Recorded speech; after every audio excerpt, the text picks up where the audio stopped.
What is up, guys? Welcome back to another GeekaWhat video. In this one, I'm going to build an awesome white-themed gaming PC that is perfect for 1440p gaming. A system that combines some of my favourite components as of late to deliver awesome value for money, high frame rates in everything from easier to run esports to newer AAA titles, as well as providing some pretty good upgrade paths for the future too. And I'm going to walk you guys through everything that makes this build possible, the build assembly from start to finish, and looking at those all-important performance benchmarks a little bit later. Let's do this. Now, I'm going to split this video down into three main sections. I'm going to start things off by walking through all the parts I picked and why, including giving some potential alternatives if you did want to swap any of the parts out. I'm then going to go ahead and build the system, see what I like, what I don't like, and maybe what goes a little bit wrong. And then, of course, look at those gaming benchmark numbers with a cheeky GeekaWhat montage in the middle to give you that all-important build inspiration. What better place to start in any build than with the CPU and GPU combo? And I actually need to start this video with a bit of a disclaimer. The PC hardware market right now is a bit of a mess. Now, in many respects, the hardware that's available is better than it's ever been. There's so much choice and so much competition, especially in this middle segment, the 1080, 1440p gaming realms. However, the pricing's all over the place. Black Friday and Cyber Monday last year were the biggest I've seen in the PC hardware space for years, and I think everyone sold a bit more than they planned. And what that means is that part hardware and part pricing is a little bit crazy. Let me give you an example. I paid for this graphics card 456 Great British pounds for this card. That's the equivalent of about $480. Now it's like 500 and something pounds in the US. It's similarly expensive. So keep your eyes out for a bit of a deal because you might need one right now. This though is the 7800 XT. It's AMD's, I think, best value GPU in their current RX 7000 stack. Of course, plenty of new GPUs landing at the moment. Everyone's announcing everything all at once, and that makes the GPU landscape quite fluid. But this is a card that I think will only get better value, and unlike the GRE, isn't rumoured to have been discontinued, meaning there should be some good extra stock sitting around that hopefully falls in price as these new graphics cards actually filter through from announcement to launch. Now, I'm going to pair it up with the AMD Ryzen 5 9600X. It was my least favourite Ryzen 9000 CPU when it launched because it was, drumroll,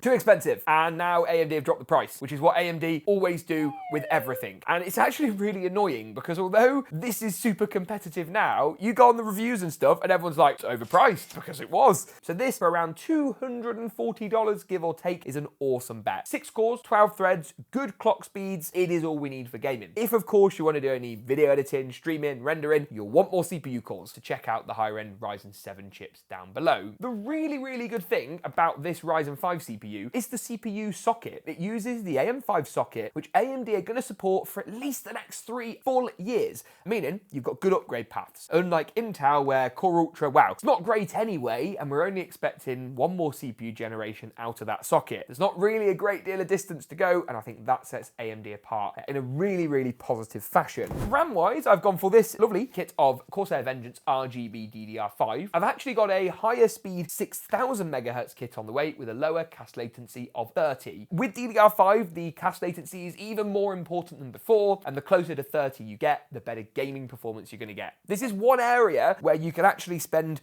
bad money. You can buy a kit with a good speed but a pretty rubbish latency and suffer as far as frame rate is concerned. In terms of my other component choices, I've gone for this, the Montech Hyperflow ARGB 360. It is actually one of, well, Montech say it themselves on the box, the best value coolers you can buy, and their claim is true. I know, a brand making a claim that actually ends up being correct. Who'd have thought it? In the UK right now, over on Scan, you can pick this thing up for, I think it's like £69. In the US, you're looking more like $80, $85, $90. Latest pricing and availability will be down below, but it's a great cooler. It's got a 320mm ARGB fans, and they're pretty quiet too. A nice RGB water block, and provides great performance. And I love what Montech are doing at the moment. Some really great products. Motherboard, I haven't talked about that just yet. This is again another, it's kind of a component I didn't want to pick for this build, and let me explain why. GeekaWhat actually have a cheaper B650 ICE AX board, and that was about $170, but you can't buy it anymore in the US or the UK. This is the B650E AORUS Elite. They do a non-E version, which is cheaper, again, if you can find it. Obviously, we've seen new AMD cheaper chipset motherboards come out. These sit under the B850 naming scheme. There are some things about this board that I absolutely love though, and for a white gaming PC build, it's a total no-brainer. Look at this. Hang on a minute. Now that is a work of art. It's actually got these really nice white heat sinks. The PCB is white. Even the clips on the RAM DIMM slots are white. The socket and the stock mounting hardware. Under, of course, this nice bottom M.2 heatsink, you've got more white PCB. It's just a beautiful board. And again, I have to say, what GeekaWhat have been doing recently is so impressive. And I think they've gone from making boards that look okay to making some of the best looking motherboards you can buy right now. Really, really good to see. Very sharp on the bottom though. A couple of other bits to talk about. Storage, of course, is always a big one. This is the Teamgroup MP44L. It's a nice 1 or 2 terabyte NVMe drive. I've accounted for the 1 terabyte within today's $1,400 or so build budget. Obviously, if you've got more money to spend, the 2 terabyte is great if you need a bit more storage. As far as the power supply goes, I've gone for Corsair's RM750X. You can also pick up the slightly cheaper 750E. They're both ATX 3.0, or in this case, ATX 3.1, which is even better. And interestingly enough, Corsair have ditched 80 Plus completely and just gone for cybernetics instead on this, as it's A Plus for quiet and gold for efficiency. I think I heard on the grapevine, not from Corsair, but from others, that the 80 Plus certification is getting quite expensive, and I think cybernetics, they do use a better standard of testing generally, but it's also cheaper to license. It's what I've been told.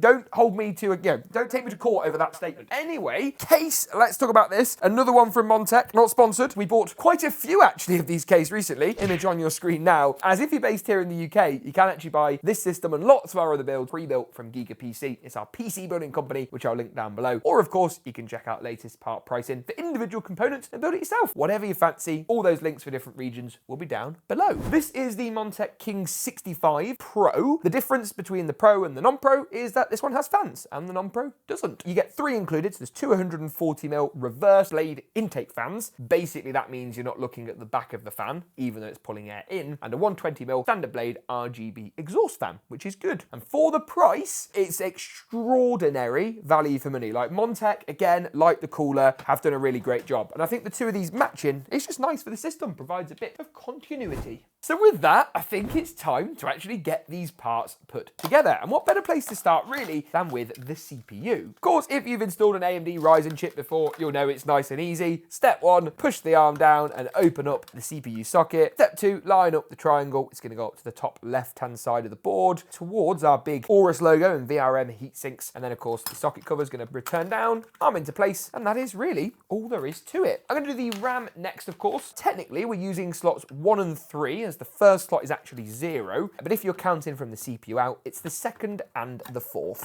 This is going to give us that all-important dual-channel memory performance, and again allow us those decent upgrade paths where we could add in an identical white kit later for 64 gigs of DDR5 memory. As far as the SSD is concerned, this is pretty easy. All we're going to do is pull back the clip on the NVMe heatsink. We're then, of course, going to go ahead and slide the drive into place, a little something like so, before returning the M.2 heatsink into place, a little something like this, nice and simple. Just got to get it to latch in the right way and ensure that our little clip goes back over so it's not going to come off anytime soon. And with that, the bulk of the motherboard assembly is complete. The only thing I always tend to check at this stage is the CPU cooler and how this installs. From memory, the Montech cooler actually uses the stock plastic brackets on the motherboard, meaning there are no additional changes needed before installing the board into the case. This is an ATX board, and this is, well, an ATX case, meaning all the standoffs and stuff are going to be in the right location. You get a little box included as standard with all the accessories and screws that you're going to need for this step. It's then a simple case of sliding the board in. We've got the AORUS logo on the left. Careful of any cables at the back by the I/O shield that they don't get trapped underneath. And then with a little bit of clever alignment, we can get it over all the correct standoff holes. 9 screws in total, 3 at the top, 3 along the middle, and 3 down the bottom. And that really is all there is to it as far as securing the motherboard in place is concerned.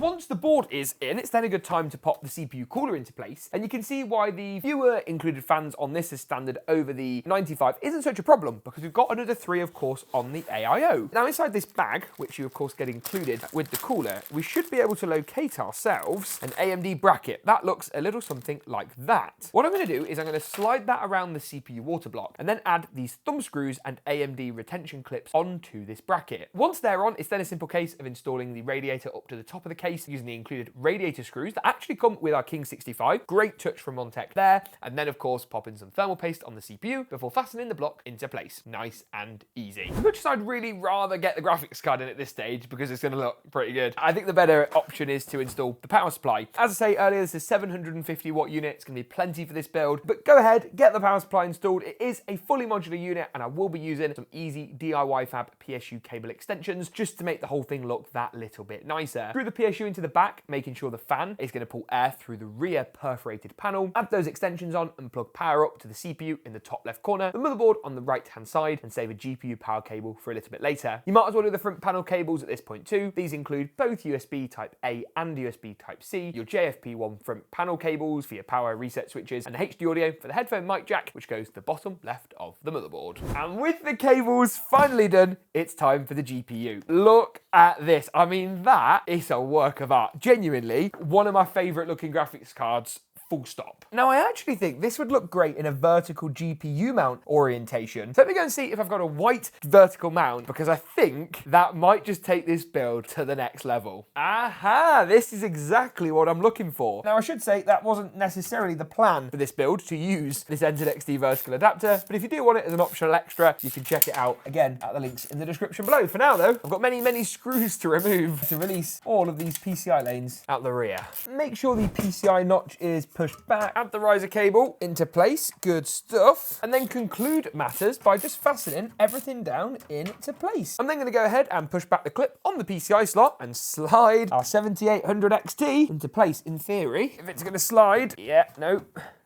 A little bit snug, but oh my word, does that look good. Couple of thumb screws. These are a little bit fiddly to get in. You're going to need a screwdriver with a magnetic tip that isn't sort of too long. This one is definitely too long. However, yeah, that's going to do it. Oh, look at that. So GPU power cables, 2 8-pins, and I have got sleeved PSU extensions. And then this build is ready for the prime time.